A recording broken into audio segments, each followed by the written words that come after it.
Bonjour à tous et bienvenue sur Déclic Numérique. Dans cette nouvelle vidéo, comme vous pouvez le voir, j'ai en main le Panasonic Lumix S1R. Je l'ai en prêt depuis un mois et je vais maintenant vous en faire une revue. C'est parti!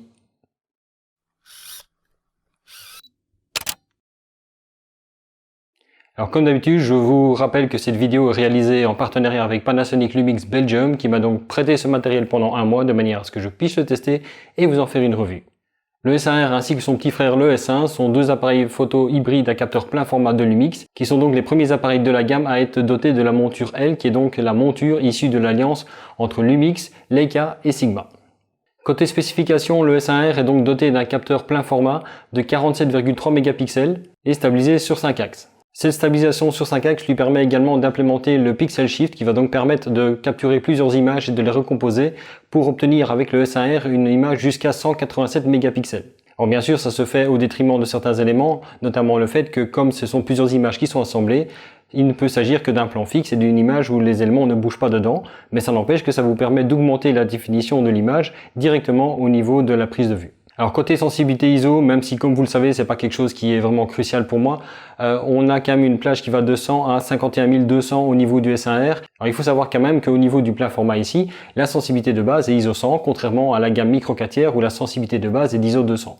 Alors côté autofocus, on retrouve la technologie DFD de Lumix qui est supportée par un processeur Venus Engine qui est vraiment très performant. On a un système qui accroche très vite, qui fonctionne très bien en basse lumière, etc. Moi j'ai vraiment pas eu beaucoup de problèmes avec, sauf peut-être de temps en temps avec l'autofocus en continu sur des sujets rapides qui viennent vers moi. Alors de temps en temps, on a parfois un petit peu des ratés, mais j'en parlerai un petit peu dans les inconvénients. Ce qu'il faut savoir aussi, c'est que cet autofocus a plein de fonctionnements différents. Donc vous pouvez l'employer par exemple sur un point, sur la totalité du capteur, sur une ligne horizontale, sur une ligne verticale, sur une zone du capteur. Mais vous pouvez aussi faire la mise au point sur l'œil et ça fonctionne aussi bien sur l'être humain que sur les animaux. Alors sur les animaux, comme c'est présent déjà sur d'autres marques, c'est pas parfait, mais ça n'empêche que ça fonctionne relativement bien. Sur l'être humain, ça fonctionne très bien, avec de temps en temps des petits ratés, mais ça je vous en parlerai un petit peu au niveau des inconvénients. Autre caractéristique intéressante, l'appareil est capable de monter jusqu'à 9 images par seconde en AF simple et en AF continu, il va jusqu'à 6 images par seconde, ce qui est quand même très honorable vu la taille du capteur, c'est quand même déjà des très belles performances. Beaucoup plus intéressant, c'est surtout la capacité de prendre toute une série de clichés sans même s'arrêter. C'est-à-dire qu'il est capable de prendre notamment le S1R jusqu'à une quarantaine de clichés sans s'arrêter. Le buffer est suffisamment grand que pour accepter jusqu'à 40 rows d'affilée et donc vous avez une rafale de 40 images. Ce qui vous permet donc de prendre une rafale pendant plusieurs secondes sans même vous arrêter et pour autant que vous ayez des cartes un petit peu rapides, le buffer va commencer à se vider pendant que vous êtes occupé à mitrailler, ce qui va allonger un petit peu le temps. Alors quand on a le boîtier en main et qu'on connaît un petit peu la gamme Lumix, on se rend compte que le S1 ou le S1R sont en fait des espèces de grands G9, c'est-à-dire qu'on retrouve exactement le même type d'ergonomie en plus grand. Côté gabarit, le boîtier est à peu près aussi grand qu'un 5D Mark III ou 5D Mark IV. On est dans ces gammes de taille de boîtier là pour vous faire une idée. On a toute l'ergonomie classique qu'on a sur les hauts de gamme donc de chez Lumix avec toutes les molettes qu'il faut là où il faut. On a une première molette ici sur le devant du boîtier. On a le déclencheur. On a les trois boutons balance des blancs, ISO et compensation d'exposition. Le bouton d'allumage. Un bouton qui va vous permettre d'allumer le rétroéclairage de l'écran LCD qui est très pratique parce que ça veut dire que quand vous shootez, vous avez toutes les informations qui sont présentes au-dessus du boîtier. Vous avez une autre molette qui se trouve ici au niveau du pouce. Au niveau du tube, vous avez encore bien sûr la molette de sélection des modes qui est très pratique aussi parce qu'elle est verrouillée, c'est-à-dire que vous avez un bouton ici qui va vous permettre simplement de la débrayer. Et en dessous de la molette des modes, vous avez un sélecteur de séquence de prise de vue. Donc vous avez le mode de prise de vue simple, vous avez le mode de prise de vue en rafale, vous avez un mode de prise de vue en 6K, vous avez les modes de retardateur, etc. Côté façade avant, on a également un bouton qui permet de directement passer en mode silencieux d'un simple déplacement du bouton. Donc si je suis en mode 1 et si je suis en mode normal, dès que je passe dans le mode 2, je passe en mode silencieux, c'est-à-dire que j'emploie l'obturateur électronique. Chose très pratique parce que comme ça, pas besoin d'aller dans le menu, c'est directement à disposition au niveau de la prise en main. Au niveau de l'arrière, on va retrouver tout ce qu'il faut également au niveau de l'appareil aussi. C'est-à-dire qu'on a un premier mode ici qui va nous permettre de verrouiller les réglages de l'appareil, chose très pratique aussi.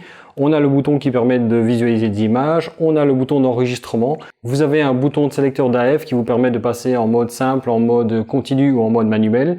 Vous avez dans ce bouton-là un autre bouton qui est très bien pensé qui va vous permettre de choisir les zones de mise au point. Vous avez le bouton iPhone qui va vous permettre, quand vous le configurez, de débrayer en fait la mise au point du déclencheur et de l'employer sous le bouton là. Moi, c'est ce que je vous conseille toujours de faire. Vous avez un joystick ici à 8 positions qui vous permet de naviguer dans les menus ou également de choisir l'autofocus à l'écran, ce qui est très pratique parce que comme ça au moins quand vous avez l'œil dans le viseur, vous pouvez déplacer le point d'autofocus ici avec le joystick, ça marche particulièrement bien. Un bouton d'accès au quick menu, une molette qui va vous permettre encore de sélectionner des réglages ou de naviguer dans les menus. Vous avez au centre de cette molette là encore 4 flèches qui vous permettent aussi de naviguer. Autant dire que pour naviguer dans les menus, vous avez 50 possibilités différentes. Le bouton d'accès au menu, un bouton de retour en arrière, la petite poubelle et le bouton qui vous permet de définir ce que vous affichez à l'écran. Alors côté visée, on a ici un viseur électronique de 5,7 millions de pixels. Autant dire que c'est énorme. Il est réglable de 30, 60 ou 120 images par seconde. Ça veut dire que quand on le met dans ses capacités maximales, on a vraiment une fluidité impressionnante et un détail au niveau de la visée qui est vraiment monstrueux. C'est sans doute le meilleur viseur électronique que j'ai testé pour l'instant. Ensuite, vous avez l'écran tactile à l'arrière, qui est bien sûr tactile aussi bien pour la mise au point que pour les menus, etc., qui lui est inclinable. Alors, il est un petit peu particulier parce que dans son mode par défaut, vous pouvez simplement l'incliner au bas. Mais vous pouvez ici, moyennant une gâchette sur le côté, le débrayer pour l'incliner dans l'autre sens. Et donc vous avez la possibilité comme ça de travailler dans des angles très particuliers, ce que je trouve vraiment pas mal pensé du tout. D'autant plus que comme l'écran ne vient jamais se mettre de l'autre côté, il ne vient jamais masquer en fait les parties où vous pouvez brancher des câbles. Alors comme toujours chez Lumix, je trouve que l'écran arrière ne rend pas justice à la qualité des images. Autant le viseur électronique il est vraiment impeccable, autant l'écran il est bien pensé, mais niveau qualitatif je pense qu'il aurait pu être un petit peu plus poussé parce que de nouveau on se rend pas compte de la qualité de l'image au niveau de la prise de vue. Alors sur le côté on retrouve ici bien sûr les prises avec la partie micro et la partie casque qui sont très bien mises aussi. On a en dessous les parties USB et HDMI. Alors attention, c'est de l'USB-C. L'appareil est muni de 2 slots mémoire sur le côté, une carte XQD et l'autre carte qui est du SD UHS 2. Ce que je trouve un petit peu bizarre parce que forcément, ça veut dire que on est obligé pour pouvoir profiter des deux cartes d'avoir deux cartes différentes avec des débits différents, ce que je trouve un peu particulier.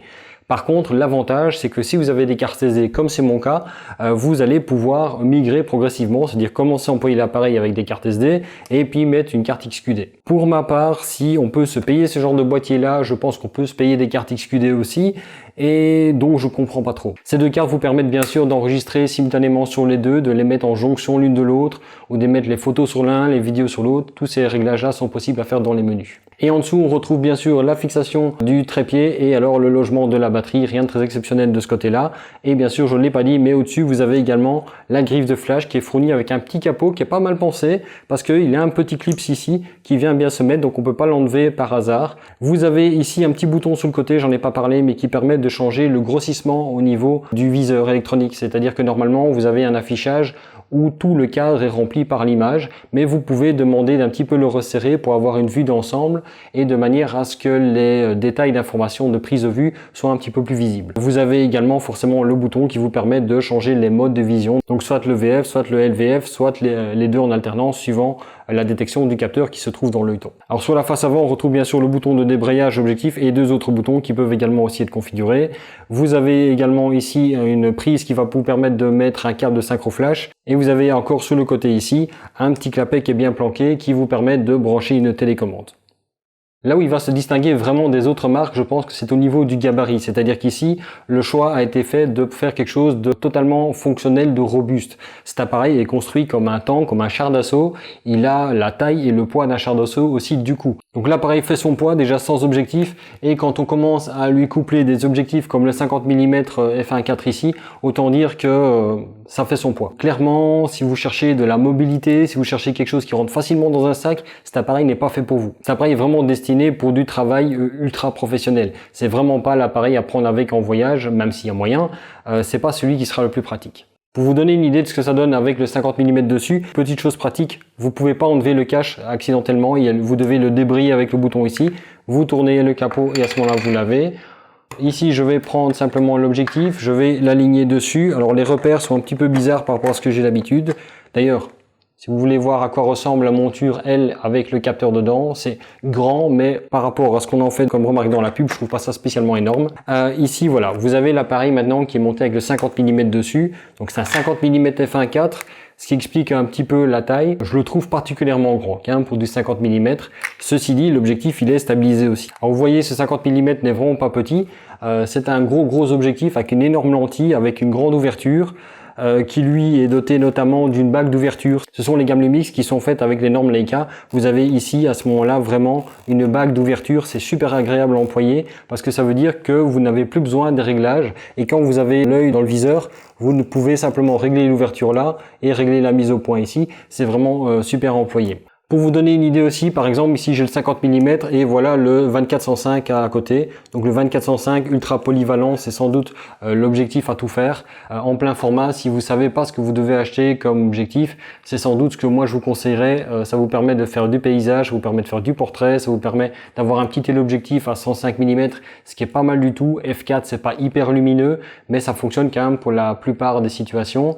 Et pour vous donner une idée de taille, vous voyez que fermé, en fait, le 50 mm est beaucoup plus grand et surtout beaucoup plus lourd. Le 24-105 ici, il n'est pas du tout d'ailleurs de la même qualité que le 50 mm. Ici, il a un corps en plastique de qualité.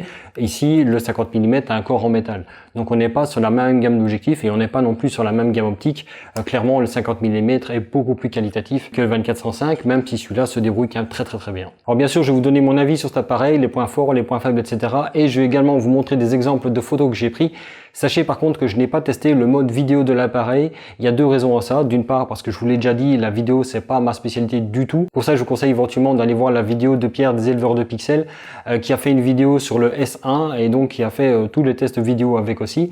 Pour moi, un appareil de 47,3 mégapixels, ça n'a pas de raison d'être pour de la vidéo. Même si ça fonctionne très bien, il n'y a pas besoin de 47,3 mégapixels pour faire de la vidéo 4K. Et donc, autant à ce moment-là, si votre but est de faire la vidéo, plutôt de prendre le S1. Ça, c'est déjà un premier conseil que je vous donnerai. Maintenant, je me trompe peut-être. Si vous n'êtes pas d'accord avec moi, n'hésitez pas à me mettre dans les commentaires. Alors, j'ai commencé par les points forts. On a bien sûr l'ergonomie, la prise en main, la solidité. C'est un tank qui se prend en main. On a vraiment une excellente prise en main. Comme vous voyez, c'est la première fois que je prends un hybride et où ma main ne dépasse pas. Donc, si vous avez des grandes mains, n'hésitez surtout pas à tester l'appareil, vous allez être étonné. C'est exactement le gabarit qu'on va retrouver sur un D850 de Nikon. C'est le même genre de gabarit que sur un 5D Mark III ou 5D Mark IV. Vous avez vraiment un gros grip bien pris en main où la main rentre complètement et on peut tenir le boîtier à une main si on a le bras pour. Bon, moi je vais pas le tenir une demi-heure. Mais notamment, ce que j'aime bien aussi, c'est que quand on l'a en main, bon, généralement, j'ai une attache pour l'assurer au niveau de mon poignet, mais quand je me balade, je peux le tenir juste à bout de doigt comme ça, parce que le grip est suffisamment prononcé. Il suffit juste que j'ai quelque chose pour l'assurer au niveau du poignet, et ça fonctionne très bien. Donc, côté ergonomie et côté solidité, je n'ai vraiment rien à dire, c'est impeccable, à condition d'accepter son poids, et ça, forcément, j'en parlerai un petit peu dans les défauts. Ce que j'ai vraiment beaucoup apprécié aussi sur ce boîtier, c'est que malgré que c'est une nouvelle gamme, on va retrouver tout un écosystème qui est propre à Lumix. C'est-à-dire que si vous avez l'habitude d'employer des appareils Lumix, vous allez vraiment vous y retrouver. On va retrouver toutes les fonctionnalités avec des menus qui sont certes beaucoup plus complexes parce qu'il y a énormément de fonctionnalités. Si vous avez l'habitude des Lumix, généralement vous avez un système de menu à 2 niveaux. Ici, sachez qu'on a un système de menu à 3 niveaux, donc forcément, c'est un petit peu plus fastidieux de naviguer dedans, mais ils sont super bien organisés. Et si vous avez l'habitude des menus Lumix, il n'y a pas de problème, vous allez vous y retrouver. On retrouve toutes les fonctionnalités qu'on va retrouver sur tous les appareils haut de gamme de Lumix. On a notamment cet appareil qui est capable de prendre des photos 6K à 30 images par seconde, ce qui est vraiment génial pour pouvoir figer un mouvement et de pouvoir par exemple déclencher au moment où il se passe et même de revenir en arrière sur les 30 secondes précédentes. Enfin ça j'en ai déjà parlé dans d'autres vidéos sur d'autres appareils, c'est exactement le même système mais adapté à la photo 6K, donc forcément ça vous fait des images quand même de 18 mégapixels à 30 images par seconde, il y a moyen de vraiment bien s'amuser. On retrouve tous les systèmes de profil d'image qui sont incorporés dedans. On a également des filtres de couleurs qui peuvent être appliqués, bon ça on aime, on n'aime pas, ça c'est à chacun de voir si ça lui est utile ou pas. Dans les autres points forts, on a aussi la fonctionnalité de Pixel Shift qui va donc vous permettre de faire une photo en super définition, ce qui vous permet d'éventuellement, quand vous avez besoin d'aller chercher des détails dans une image ou éventuellement de devoir cropper après, en tout cas vous avez la possibilité de générer une image qui a 187 mégapixels, ce qui est énorme. Alors forcément le fichier est un petit peu costaud derrière, hein. Mais en tout cas ça vous permet de le faire et donc c'est une fonctionnalité supplémentaire qui est toujours bienvenue. Toujours dans les fonctionnalités qu'on va retrouver sur toutes les hauts de gamme de Lumix, vous avez toutes les possibilités de bracketing, donc les bracketing d'exposition, les bracketing de focus, les bracketing de mise au point, etc. Avec toujours la possibilité de faire du focus stacking directement dans le boîtier, ou alors d'avoir les fichiers RAW et de le faire en post-production derrière. Bref, vous avez dans ce boîtier toutes les fonctionnalités que vous pourriez rêver d'avoir dedans. Il n'y a vraiment strictement rien qui manque, vous avez les timelapses, etc. Autre élément que j'ai beaucoup apprécié sur le boîtier, c'est le viseur électronique. Il est vraiment impeccable. C'est sans doute le meilleur que j'ai testé pour l'instant. Vraiment, la qualité d'image du viseur électronique est vraiment impeccable et la capacité de le monter à 120 images par seconde au niveau du rafraîchissement donne vraiment un système sans latence. Et enfin, autre élément qui m'a vraiment beaucoup plu dans ce boîtier-là, c'est le système d'écran articulé à l'arrière. Je n'ai vraiment ressenti aucune limitation dans les prises de vue, que ce soit pour du portrait, que ce soit pour des prises de vue en extérieur, que ce soit ras du sol, en l'air, etc. Je l'ai testé dans plein de situations, pas besoin d'avoir un écran qui s'articule sur le côté, en fait ça correspond très bien. Le seul moment où je vois qu'un écran rotule serait plus intéressant, c'est si jamais vous voulez vous filmer pour avoir un retour. Pour moi, c'est pas ce genre d'appareil là, donc ce n'est pas un inconvénient.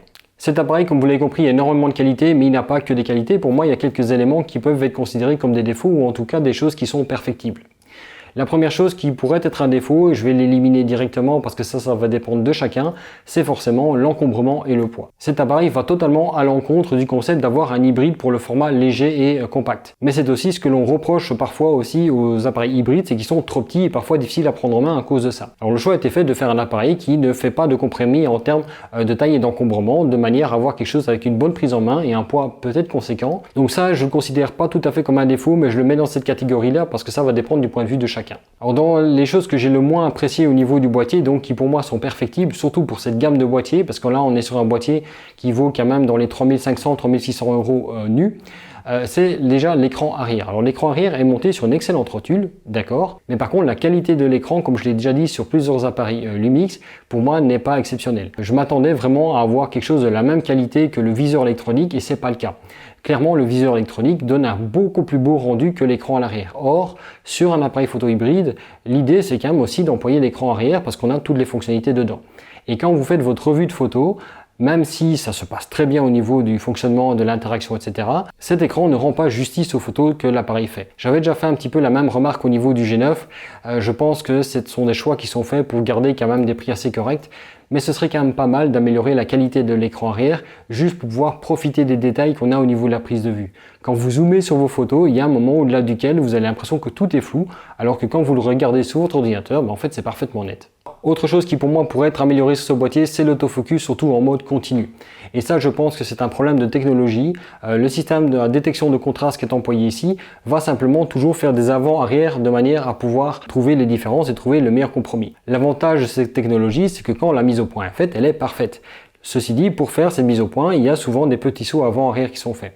Et là, je trouve qu'au niveau du boîtier, dans beaucoup de circonstances, j'ai eu des problèmes avec ça. C'est-à-dire que par exemple, dans les shooting portraits que j'ai fait avec, le problème que j'ai eu, c'est que de temps en temps, la détection ne faisait pas parfaitement. C'est-à-dire que je voyais clairement dans le viseur qu'il était occupé à bouger d'avant en arrière.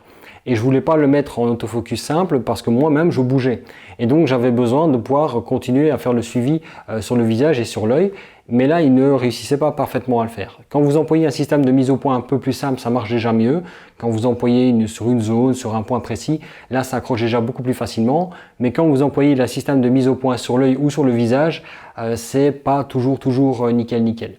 Donc ça fonctionne tant qu'il n'y a pas trop de mouvement qui se passe. L'autre point que j'ai eu comme problème avec aussi de l'autofocus continu, c'est justement avec du shooting de portrait où je faisais un plan en pied et j'étais donc en détection de visage et d'œil simplement pour avoir la mise au point automatique sur le bon endroit de la personne puisque de toute façon c'est là qu'on veut la mise au point la plupart du temps. Et le fait est que cet appareil, à défaut de trouver l'œil, va prendre le visage et à défaut de prendre le visage, il va prendre le corps. Et il m'est arrivé plusieurs fois que soit l'appareil détecte quelque chose comme étant un corps alors que ce n'en était pas un, ou alors que le visage était clairement visible et l'œil était visible, en tout cas moi je le voyais à l'œil, il prenait plutôt le corps en entier. Et quand vous avez quelqu'un qui est un peu de 3/4, vous avez des différences de distance qui font que le visage ne sera pas parfaitement net. Donc les fonctionnalités de mise au point sont vraiment très bien, mais pour moi le fonctionnement en autofocus continu est encore perfectible, ça manque encore un petit peu de précision à mon sens. Et enfin, dernière chose qui pour moi est un petit peu dommage, c'est que malgré le fait qu'il y ait deux slots de carte mémoire, ce soit deux slots de cartes différents, j'aurais préféré deux cartes SD UHS-2 ou alors deux cartes XQD carrément, ou même deux cartes CFast ou Compact Flash, peu importe. Mais en tout cas, avoir deux cartes de même système, c'est beaucoup plus pratique pour la gestion des cartes. Et en plus de ça, avoir des cartes différentes, ça fait des débits différents. Donc suivant la manière dont vous les utilisez, ce qui dans mon cas est souvent d'avoir un système de réplication des photos sur les deux cartes, va poser problème. Parce que si vous n'avez pas les mêmes débits sur les cartes, pendant qu'une carte a réussi à vider le buffer, l'autre carte est encore en train d'enregistrer et dans certains cas c'est assez gênant. On passe maintenant à la conclusion et donc comme vous l'avez compris, il y a pas mal d'éléments que j'ai beaucoup appréciés sur ce boîtier là. Il y a aussi quelques éléments qui pour moi par rapport à la gamme de prix dans laquelle on se trouve ici, puisque ce boîtier vaut quand même dans les 3500-3600 euros nus, pourrait être un petit peu amélioré. Ceci dit, ce boîtier offre quand même un excellent rapport qualité-prix. Ceci dit, il n'est pas destiné à tout le monde bien sûr, déjà parce que d'une part il faut le budget pour l'acheter et quand vous achetez ce boîtier là il va falloir les optiques qui vont avec et ça non plus c'est pas bon marché. Ceci dit, si vous avez besoin d'un boîtier qui vous permet de faire de la haute définition, si par exemple vous voulez faire de la photo de paysage haute définition, si vous voulez faire de la photo d'architecture à très haute définition, du portrait en haute définition, quand vous avez besoin de la très haute définition avec une excellente qualité et de très bonnes performances, cet appareil forcément convient très bien. Par contre, si vous cherchez un boîtier léger, compact pour vos voyages, je vous le déconseille totalement. Il est beaucoup trop lourd et trop encombrant pour ça. Il sera beaucoup trop limitatif, à moins que vous aimiez vous balader avec un tank entre les mains. C'est à la fois donc un avantage et un inconvénient, tout dépendra de votre utilisation. Les S1 et S1R sont annoncés par Lumix comme étant des boîtiers hybrides plein format sans compromis et je pense qu'on n'est pas loin de la vérité. Alors je dis pas loin parce que comme je voulais faire remarquer, il y a quelques petits éléments qui pour moi pourraient être perfectibles. Faut pas oublier non plus que c'est quand même la première génération d'hybrides plein format de chez Lumix et pour une première génération, pour moi c'est vraiment une réussite, même si j'espère que les prochaines générations vont corriger les petites choses que je trouve un petit peu dommage dessus.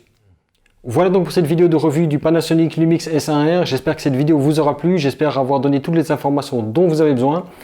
Si vous avez des questions, vous pouvez également suivre le lien qui est dans la description de la vidéo qui vous renvoie vers le site officiel de Panasonic Lumix Belgium. Donc il n'y a pas de lien affilié ou quoi que ce soit, c'est simplement un lien informatif qui vous permet d'aller voir toutes les descriptions de l'appareil, des boîtiers, etc.